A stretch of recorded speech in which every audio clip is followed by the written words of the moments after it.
So, for spring break, my family decided to go to Savannah, Georgia. We'd never been there before. We don't know anybody there. We just decided to go.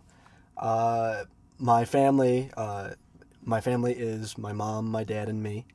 So the three of us got on a plane, flew to Savannah, Georgia, and one of the first things we did once we got there was we took a 90-minute guided tour of the whole city. And it's kind of funny, they're still pimping out this Midnight in the Garden of Good and Evil thing, even though that's X years old. They're still rolling with that. That's their big draw.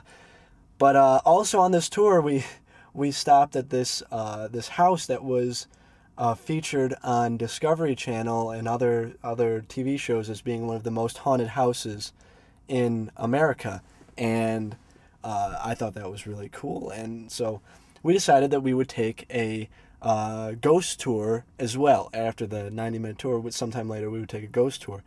So we opted to not take the hearse driving tour. We didn't want to humiliate ourselves so horribly. We did opt for the walking tour, which met at the Pirate's House, which was this kind of creepy looking, but not really tourist trappy place. We hadn't seen it until we uh, scheduled and got there. And when we got there, we were very cynical. We thought that we'd made a huge monetary and time mistake. So we sat down at the bar inside and drank heavily, me, my father, and my mom. And after quite a while, because we got there pretty early, we finally went outside to look for the group. And lo and behold, there was like a large group of people, some young, some old. And more important than that, there was our tour guide standing there who seemed to be a little bit more belligerent than we were. We weren't by any means really belligerent, but he had much more of a buzz than we did, just by the way he was talking and looking. Though it could have been just the sun in his accent. Uh, so this guy starts telling us great stories, and we just walks us down the block, and suddenly he points, and there's one of the most haunted houses in the U.S., he says. And we start taking pictures immediately, and I mean, it was really cool, and he starts telling us this story while we take all these pictures. And meanwhile, there are lights on, and there's obviously people living in this house still, so that's not too awkward. And then all of a sudden he brought up these things called orbs, and I'd never heard of these before, or I'd seen them like on Unsolved Mysteries maybe once or twice, but that was all video. And he was emphasizing how much they come up in the pictures that people take.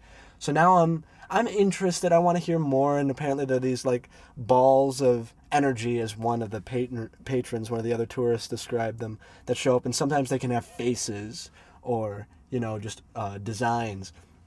So we're taking pictures, and we move from a house to the indoors of one of their sort of ordained places where we can go inside. And all of a sudden people start getting these orbs in their pictures, and everybody's rushing over to see their cameras, and we're all grouping around them. And it's kind of like the most popular people are the people that get these orbs, or the most orbs, on their digital cameras. And my mom was so upset because she was getting none, and she started to feel left out.